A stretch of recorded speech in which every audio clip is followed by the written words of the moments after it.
ॐ जातवेदसे सुनवापसोममराति यतो निदहाति वेदः स नः परिषदति दुर्गादिविष्टा नावेव सिन्धुम् दुरितात्यग्निः तामग्निवर्णाम् तपसा ज्वलन्तीम् वैरोचनीम्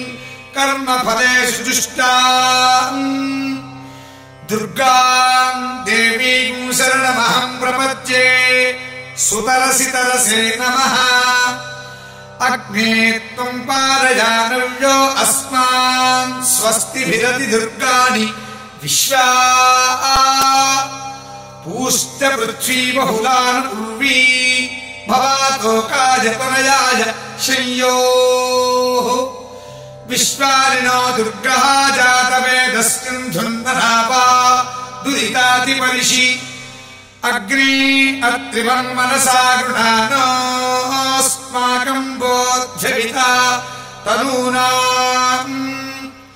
पुतराजितकम् सहमानभुक्रमग्निगुंहुवेम परमात्सधस्थात् स नः परिषदति दुर्गादिविश्वाक्षामद्देवो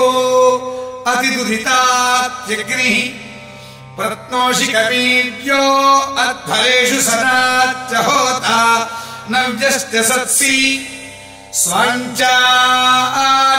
तरुणम् विप्रयस्वास्मभ्यम् च सौभगमायजस्व गोभिर्तिष्ठमजिजो निशिक्तन्तरेन्द्रविष्णोरनुसञ्चरेम नाकस्य पृष्ठमभिसम्पसानो वैष्णवीम् लोक इहमादयन्ताम् कात्यायनाय विद्महे कन्याकुमारी धीमहि तन्नो दुर्गिः प्रचोदयात् ॐ शान्ति शान्ति शान्तिः।